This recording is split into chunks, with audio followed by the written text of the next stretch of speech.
halo, nanti kalau misalnya kuotanya ini habis, saya mati, jangan langsung mundur. Nanti saya ini lagi ya, saya undang lagi ya.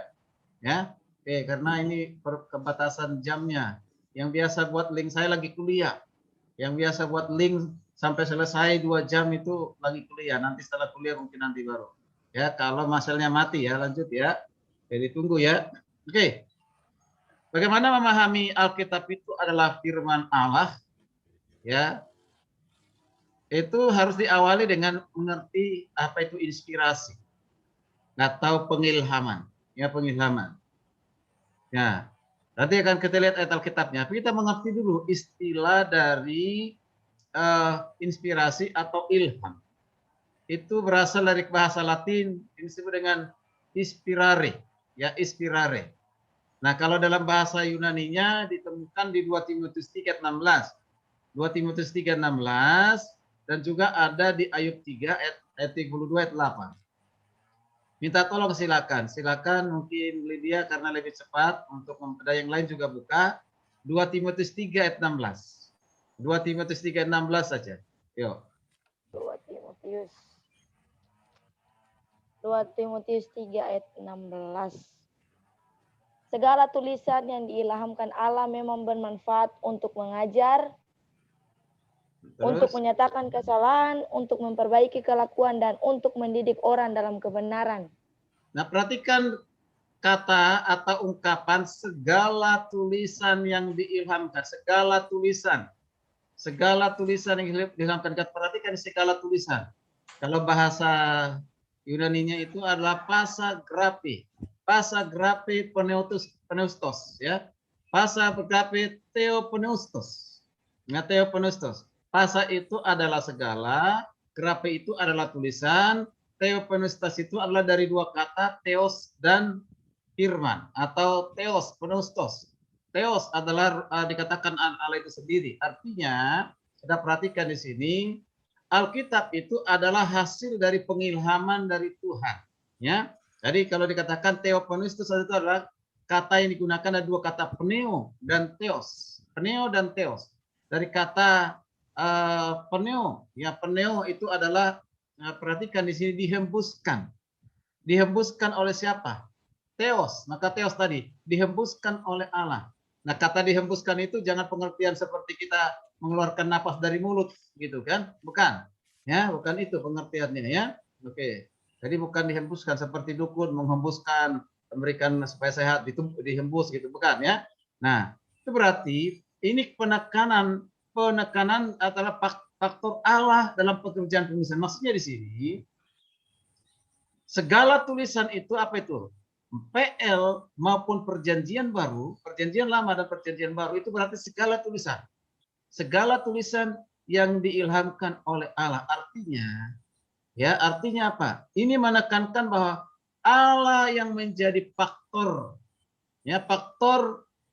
yang bekerja di dalam penulisan Alkitab melalui orang-orang yang dipilihnya. Ya. Jadi penekanan pada faktor siapa? Pada Allah. Bukan kepada pekerjaan manusia yang dipilihnya. Nah ini, makanya ada orang begini tidak percaya Alkitab itu firman Tuhan. Kenapa? Mengapa? Karena punya pandangan Alkitab itu adalah hasil pemikiran manusia. Ya itu. Lalu yang kedua, manusia itu kan manusia terbatas. Manusia yang berdosa. Ya, keterbatasan dan dosa itu bisa membatasi mereka tidak mampu untuk menuliskan Alkitab, bahkan bisa keliru, bisa salah, bisa sesat. Ya, itu. Makanya diragukan Alkitab itu adalah firman Allah, tetapi hanya berisi firman Allah. Nanti kita bahas apa bedanya sih berisi firman Allah dengan adalah firman Allah, tentu beda, ya kan? Nah, mengapa? Karena lebih melihat kepada sisi kemanusiaannya. Tapi kalau kita belajar dari istilah theopneustos, ya theopneustos, itu yang berkarya, yang bekerja adalah Allah sendiri. Maka Allah tidak pernah salah memilih orang. Allah tidak pernah tidak punya kemampuan untuk mengawasi para penulis. Tuhan punya kemampuan untuk mengawasinya, menjaganya supaya tetap pesannya murni. Ya, murni sesuai dengan apa yang Tuhan mau, bukan yang manusia mau. Manusia Tuhan pakai pikiran manusia. Tuhan pakai segala cara yang ada pada manusia. Ya, Tuhan pakai. Nah, Tuhanlah yang mengendalikan penulis. Ya, Tuhanlah yang mengendalikan penulis. Misalnya siapa? Musa. Kitab Taurat, 5 kitab Taurat, itu kan? Tuhan yang mengendalikan hati dan pikirannya sehingga ada hasil itu. Jadi bukan bergantung kepada Musanya, gitu, ya. Oke. Jadi kalau ditanya apa sih artinya Theopneustos, yaitu, ya. Arti dari Pneustos itu adalah bahwa Allah lah yang punya peran utama di dalam menuliskan proses penulisan Alkitab. Jadi nanti kita belajar lagi namanya kanon, ya kan, gitu ya, yang inerensi nanti ya.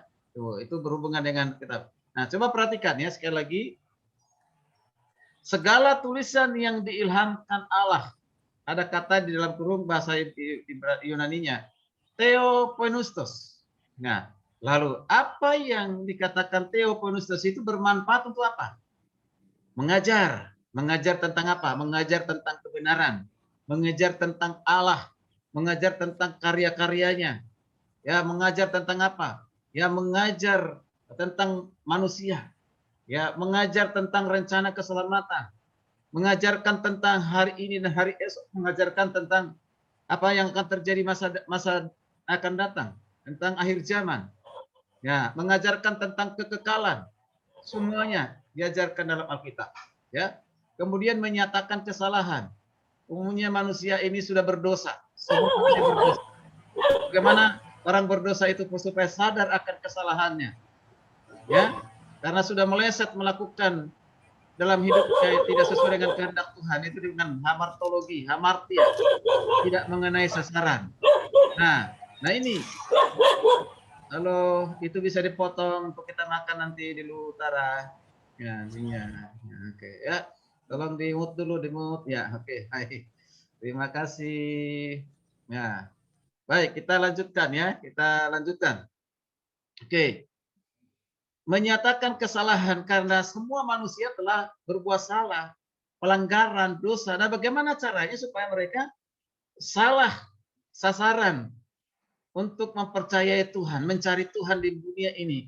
Udah salah sasaran. Itu akibat dari dosa. Nah, Alkitablah ya yang memperbaikinya. Alkitablah yang menunjukkan kesalahan itu. Alkitablah yang akan menuntun dari kesalahan itu kepada kebenaran. Kan? Kemudian memperbaiki kelakuan. Ini berhubungan dengan karakter, sikap, etika. Ya? Bagaimana bisa membentuk etika seseorang? Karakter seorang menjadi karakter Alkitabiah, karakter Kristus. Ya Alkitab. Ya Alkitab yang mengubah. Dulu penjahat, setelah ketemu dengan Alkitab lebih jahat, tentu tidak. Ya, ya, dulu penjahat, ya. Sekarang setelah bertemu Alkitab, baca Alkitab, sekarang berubah menjadi apa? Ya, bukan lagi penjahat tapi sudah menjadi orang yang hidup di dalam kebaikan dan kebenaran, ya kan? Ya, dulu hidup dalam keinginan daging, keinginan dunia, sekarang hidup dalam keinginan roh. Ya, gitu. Dulu ya pergaulannya buruk, ya gonta-ganti pacar, tapi setelah baca Alkitab, sekarang pacarnya hanya satu dan dia yang paling cantik, dia yang paling ganteng, tidak ada yang lain. Tidak buka di sana proyek dengan satu cewek, dengan cowok dan yang lain kan gitu ya. Lalu bilang hanya engkau satu-satunya, padahal sudah lebih dari satu. Ada di Luhut Utara, ada di Luhut Timur, ada di Luhut, ada di Palopo misalnya kan. Tapi selalu dibilang engkau satu-satunya kan gitu ya. Nah itu, ya, nah itu sudah dosa besar itu kan. Itu kelakuan yang tidak diubah oleh Alkitab gitu. Nah, gitu. Nah, bagaimana orang bisa jadi jujur belajar Alkitab? Gitu ya. Nah itu. Jadi kelakuannya dirubah, seluruh kelakuannya, cara berpikirnya dirubah, hatinya dirubah, perasaan dirubah, setiap tindakannya pasti berubah. Misalnya begitu. Ya. Kalau ada orang yang cinta Alkitab tapi jangan perubahan, berarti cintanya cinta gombal. Ya. Cintanya hanya cinta teori. Ya, aku mengasihi Tuhan, tapi enggak mengasihi Alkitabnya. Aku cinta Alkitab, tapi hidupnya tidak pernah berubah. Ya kan? Nah ini itu bohong besar, itu kan? Memang proses, itu proses, tidak ada yang instan ya. Nah, lalu yang berikut untuk mendidik orang dalam kebenaran. Artinya apa? Bahwa kebenaran itu akan mengingatkan kita terus-menerus. Kita akan dididik